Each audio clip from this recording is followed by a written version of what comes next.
ಓ ಪಾರವೆಲ್ಲಿಹುದೆಮ್ಮ ಪುಣ್ಯಕ್ಕೆ, ಓ ಪಾರವೆಲ್ಲಿಹುದೆಮ್ಮ ಪುಣ್ಯಕ್ಕೆ, ಒದಗಿತಾ ಬಹು ನಿರೀಕ್ಷಿತಗಳಿಗೆಯೇ ಶುಭ ದಿನದೇ ಜನಿಸಿದನಾ ಭಗವಂತನೆಮ್ಮ ಪುತ್ರನಾಗಿ. ನಮ್ಮ ಸುಕೃತ ಮಾತ್ರದೇ ಯೋಚಿಸುತ್ತಲಿಂತು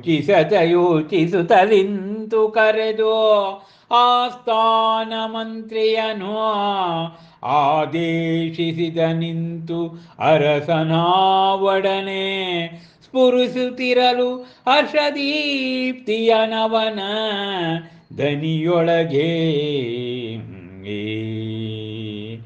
ಮಂತ್ರಿಗಳೇ ಜನಿಸಿಹುದು ಪುತ್ರ ರತ್ನವೋ ರಾಜ್ಯಲಕ್ಷ್ಮಿ ತ್ರಿಶಲಾದೇವಿಗೆ. ಏ ಶುಭಗಳಿಗೆಯೊಳಗೆ ಅಂತೆ ಸಾರಿಡಂಗೋರವನು ರಾಜ್ಯದೆಲ್ಲೆಡೆಗೂ ಮೊಳಗಿಸಿರೇ ವಾದ್ಯಘೋಷವನು ಒಡನೆಯೇ ಧ್ವನಿಗಯಲಿ ಅರಮನೆಯಲ್ಲಿ ಮಂಗಳವಾದ್ಯಗಳು ನೀಡಿ ಪಾತ್ರರಿಗೆ ಯಥೇಚ್ಛ ವಸ್ತ್ರಶಾಸ್ತ್ರಾದಿ ದಾನ ದಕ್ಷಿಣೆಗಳನ್ನು ಬಿಡುಗಡೆಗೊಳಿಸಿ ಕಾರಾಗೃಹದಲ್ಲಿಹ ಕೈದಿಗಳನ್ನು ಬೆಳಗಿಸಿ ಇಡೀ ರಾಜ್ಯವನು ದೀಪಗಳಂದಲಿ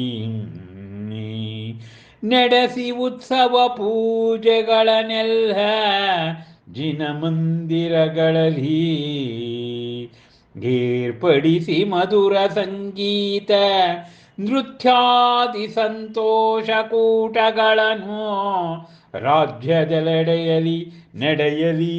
ಎಲ್ಲ ಕಾರ್ಯಗಳು 10 ದಿನಗಳ ಕಾಲ ಸತತದಲ್ಲಿ ಇಂತು ನಡೆಯಲೆಮ್ಮ ಕುವರನ ಜನ್ಮೋತ್ಸವವು ಅತಿ ವಿಜೃಂಭಣೆಯಲಿ ಸಂತಸದ ಹೊಗರೆಬ್ಬಿಸಿ 10 ದಿಕ್ಕುಗಳಲ್ಲಿಯೇ. ಬಳಿಕ ತೆರಳಿದನು ಸಿದ್ಧಾರ್ಥ ಪ್ರಸೂತಿ ಗೃಹಕ್ಕೆ ಕಾತುರದಲ್ಲಿ ಕಾಣಲೆಂದು ತನ್ನ ಪತ್ನಿ ಪುತ್ರರನು ತ್ವರೆಯಲಿ. ಬರಲಲ್ಲಿಗೆ ದೊರೆಯುವ ಬಿರಿದಿತ್ತು ನಗೆ ಮುಗುಳು ಅರಸಿಯವಳ ಅದರದಲ್ಲಿ. ಓ ಪಾರವೆಹುದೆಲ್ಲಿದೆ ಅಮ್ಮ ಪುಣ್ಯಕ್ಕೆ. ಆ ಪುತ್ರರತ್ನ ಜನನವಾಗಿದೆ ಎಂಬ ವಿಷಯ ತಿಳಿದ ತಕ್ಷಣ ಸಿದ್ಧಾರ್ಥನ ಆನಂದಕ್ಕೆ ಎಣೆಯಿಲ್ಲ. ಬಹು ನಿರೀಕ್ಷಿತವಾದ ಗಳಿಗೆ ಇಂಥ ಶುಭ ದಿನ ಬಂದಿದೆ, ಇವತ್ತೇ ಜನಿಸಿದ್ದಾನಲ್ಲ ಜಿನಬಾಲಕ, ಅದು ನಮ್ಮ ಸುಕೃತ ಮಾತ್ರ ಎಂಬುದಾಗಿ ಯೋಚಿಸಿ ಅಲ್ಲಿಯೇ ಆಸ್ಥಾನದ ಮಂತ್ರಿಯನ್ನು ಕರೆದು ಅರಸನಾದ ಸಿದ್ಧಾರ್ಥ ಹರ್ಷದ ದೀಪ್ತಿ ಆ ಹರ್ಷದ ಧ್ವನಿಯೊಳಗೆ ಹೇಳ್ತಾನಂತೆ, ಮಂತ್ರಿಗಳೇ ಜನಿಸಿಹುದು ಪುತ್ರರತ್ನವು. ಯಮಗೆ ರಾಜ್ಯದಲ್ಲಿ ಪುತ್ರರತ್ನ ಜನನವಾಗಿದೆ. ರಾಜ್ಯಲಕ್ಷ್ಮಿಯಾದ ತ್ರಿಶಲಾದೇವಿಗೆ ಶುಭ ಸಮಯದಲ್ಲಿ.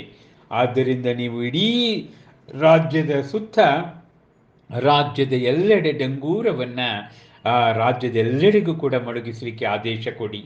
ಮತ್ತು ಅರಮನೆಯಲ್ಲಿ ವಾದ್ಯಘೋಷಗಳು ವಾದ್ಯಘೋಷಗಳನ್ನು ಮೊಳಗಿಸಿ ಅರಮನೆಯಲ್ಲಿ ಮಂಗಳ ವಾದ್ಯಗಳು ಅವು ಆರಂಭ ಆಗಲಿ. ಮತ್ತು ಪಾತ್ರರು ಆಗಿನ ಕಾಲ ಸತ್ಪಾತ್ರ ಕುಪಾತ್ರ ಇಲ್ಲ, ಎಲ್ಲರೂ ಒಳ್ಳೆಯವರೇ. ಆಗ ಯಥೇಚ್ಛ ವಸ್ತ್ರ ಶಾಸ್ತ್ರ ದಾನ ದಕ್ಷಿಣೆಗಳನ್ನು ನೀವು ಕೊಡಿ ಎಂಬುದಾಗಿ ಹೇಳಿ ಕಾರಾಗೃಹದಲ್ಲಿರೋ ಕೈದಿಗಳನ್ನು ಕೂಡ ಅವ್ರನ್ನೂ ಬಿಟ್ಬಿಡಿ. ಇಡೀ ರಾಜ್ಯ ದೀಪಗಳಿಂದ ಬೆಳಗಬೇಕಂತೆ. ಮಹಾವೀರ ಜಯಂತಿಯ ದಿನ ಅದೇ ಅಂಧಕಾರವನ್ನು ದೂರ ಮಾಡಿ ಜ್ಞಾನದ ದೀಪವನ್ನು ಬೆಳಗ್ತಕ್ಕಂಥದ್ದು ದೀಪಾವಳಿಯ ಸಂಕೇತ. ಇಲ್ಲಿ ಮಹಾವೀರ ಜನನದಲ್ಲೂ ಕೂಡ ಅದನ್ನೇ ಹೇಳ್ತಾರೆ. ಎಲ್ಲ ಬಸದಿಗಳಲ್ಲೂ ಕೂಡ ಆ ದೀಪ ಪ್ರಜ್ವಲನೆ ಆಗ್ತವೆ, ಉತ್ಸವಗಳಾಗ್ತವೆ, ಆ ಮಧುರವಾದ ಸಂಗೀತ, ನೃತ್ಯ, ಪ್ರಮೋದಗಳೆಲ್ಲವೂ ಕೂಡ ರಾಜ್ಯದಲ್ಲಿ ನಡೀಲಿ. 10 ದಿನಗಳ ಕಾಲ ದಶದಿನ ಸಂಭ್ರಮವನ್ನು ಅದು ಮಾಡೋಣ ಎಂಬುದಾಗಿ ಆದೇಶ ಕೊಡ್ತೇನಂತೆ ಸಿದ್ಧಾರ್ಥ. ಹೀಗೆ ಆ ಕುವರನ ಜನ್ಮ ಕಲ್ಯಾಣ ಅತಿ ವಿಜೃಂಭಣೆಯಿಂದ ಆಗಲಿ ಅಂಥೇಳಿ, ದಶದಿಕ್ಕುಗಳಲ್ಲೂ ಕೂಡ ಇದು ಗೊತ್ತಾಗಲಿ, ಅದು ಅರಿವಾಗಬೇಕು ಅಂಥೇಳಿ ಆ ಸಿದ್ಧಾರ್ಥ ಬಳಿಕ ತೆರಳುತ್ತಾನಂತೆ ಪ್ರಸೂತಿ ಗೃಹಕ್ಕೆ ಕಾತಿರದಲ್ಲಿ. ಇನ್ನು ಜೈನಾಗಮದ ಪ್ರಕಾರ ಪಂಚಕಲ್ಯಾಣಗಳಲ್ಲಿ ಪ್ರಸೂತಿ ಗೃಹದಲ್ಲಿ ಇರ್ತಕ್ಕಂಥವಳು ಶಚೀದೇವಿ. ಆ ಶಚಿದೇವಿ ಆಚೆ ದೇವೇಂದ್ರ ಕಾಯ್ತಾ ಇರ್ತಾನೆ. ಶಚಿದೇವಿ ಗರ್ಭದ ಆ ಒಂದು ಹೆರಿಗೆ ಪ್ರಸೂತಿ ಗೃಹದಲ್ಲಿ ಅವಳಿಗೆ ಪ್ರಸೂತಿಯನ್ನು ಮಾಡ್ತಕ್ಕಂಥವಳೇ ಶಚಿದೇವಿ. ಅವಳು ಪ್ರಸೂತಿಯನ್ನು ಮಾಡಿ ಅವಳು ತನ್ನ ಪತಿಯಾದಂತಹ ಇಂದ್ರನಿಗೆ ತಂದು ಕೊಡ್ತಾಳಂತೆ ಮಗುವಿನ. ಅಲ್ಲಿ ಆ ಮಗುವನ್ನು ತಂದು ತೋರಿಸ್ತಕ್ಕಂಥದ್ದು ಜೈನಾಗಮದ ಪ್ರಕಾರ. ಇಲ್ಲಿ ಕವಯತ್ರಿ ಇಲ್ಲಿ ಏಕೆಂದರೆ ಅಂಥ ಜಿನಬಾಲಕನನ್ನು ಪಡೆದ ಅವನ ಜಿನಬಾಲಕನ ತಂದೆ ಅವನು ಪುಣ್ಯವಂತ, ಮತ್ತು ಜಿನಮಾತೆ ಅಷ್ಟೇ ಪುಣ್ಯವಂತರು ಅಂತ ಹೇಳಿ ಸಾಂದರ್ಭಿಕವಾದ ವ್ಯತ್ಯಾಸ ಮಾಡಿರೋದ್ರಲ್ಲಿ ಅಂಥ ಅತಿಶಯೋಕ್ತಿ ಏನಿಲ್ಲ. ಸಮಾನತೆಯನ್ನು ನಾವಿಲ್ಲಿ ಕಾಣ್ತಕ್ಕಂಥದ್ದನ್ನು ನಾವು ಕಾಣ್ತೀವಿ. ಏಕೆಂದರೆ ಪಂಚಕಲ್ಯಾಣಗಳಲ್ಲಿ ಜೈನಾಗಮದ ಪ್ರಕಾರ ದೇವತೆಗಳೇ ಫಸ್ಟು ಎಲ್ಲದರಲ್ಲೂ ಕೂಡ. ಜನ್ಮ ಕಲ್ಯಾಣ, ಗರ್ಭಾವತರಣ ಕಲ್ಯಾಣದಲ್ಲಿ ಫಸ್ಟ್ ಬರ್ತಾರೆ ಜನ್ಮ ಕಲ್ಯಾಣ, ಸಾಮ್ರಾಜ್ಯ ವೈಭವ, ದೀಕ್ಷಾ ಕಲ್ಯಾಣ, ಮೋಕ್ಷ ಕಲ್ಯಾಣ, ಎಲ್ಲದರಲ್ಲೂ ಕೂಡ ಫಸ್ಟ್ ಬರ್ತಕ್ಕಂಥವರೇ ದೇವತೆಗಳು. ಇಲ್ಲಿ ಮಾನವ ಲೋಕದ ಮನುಷ್ಯರು ಅರ್ಥಾತ್ ಜಿನಬಾಲಕನ ತಂದೆಗೂ ಕೂಡ ಈ ವಿಷಯ ಪ್ರಸೂತಿ ಆಲಯದಿಂದ ತಿಳಿದಿತ್ತು ಅನ್ನೋದನ್ನು ಒಂದು ವಿಭಿನ್ನ ರೀತಿಯಲ್ಲಿ ಹೇಳ್ತಾರೆ. ಮುಂದೆ ಇದರ ಬಗ್ಗೆ ಬರ್ಬೋದು. ಆ ದೇವತೆಗಳು ಕೂಡ ಜನ್ಮ ಕಲ್ಯಾಣ ಮಹೋತ್ಸವವನ್ನು ಆಚರಣೆ ಆಗ್ತಕ್ಕಂಥದ್ದನ್ನು ಮುಂದೇನು ಕೂಡ ತಿಳ್ಕೊಳ್ಳೋರಿದ್ದೇವೆ. ಹೀಗೆ ಸಿದ್ಧಾರ್ಥ ಆ ಪ್ರಸೂತಿ ಗೃಹಕ್ಕೆ ಬಹಳ ಕಾತುರದಿಂದ ತನ್ನ ಮಡದಿ ಮತ್ತು ಮಗುವನ್ನು ನೋಡಲಿಕ್ಕೆ ಬರ್ತಾನೆ. ಬರಲಲ್ಲಿಗೆ ದೊರೆಯುವ ಬಿರಿದಿತ್ತು ನಗೆ ಮುಗುಳು ಅರಸಿಯವಳ ಅದರದಲ್ಲಿಯೇ ಆಕೆ ಪ್ರಿಯಕಾರಿಣಿ.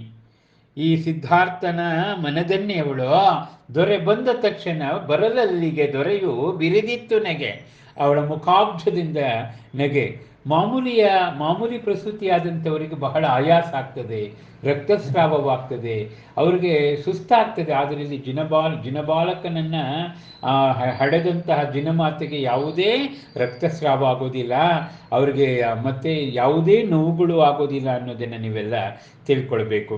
ನಗೆ ಮುಗುಳು ಅರಸಿಯವಳಾದರದ ಅವಳ ತುಟಿಗಳಲ್ಲಿ ಆ ನಗೆಯ ಚಿಮ್ಮುವಿಕೆಯನ್ನು ಇಲ್ಲಿ ಮಹಾಕವಿ ಡಾಕ್ಟರ್ ತಾರಾಶೇಖರ್ ಅವರು ಬರೆದಿರ್ತಕ್ಕಂಥದ್ದು ಅತ್ಯಂತ ವಿಶೇಷ. ನಾವು ಅದನ್ನು ತಿಳ್ಕೊಳ್ಬೇಕು, ಅದನ್ನು ನಾವು. ನಮಸ್ಕಾರ.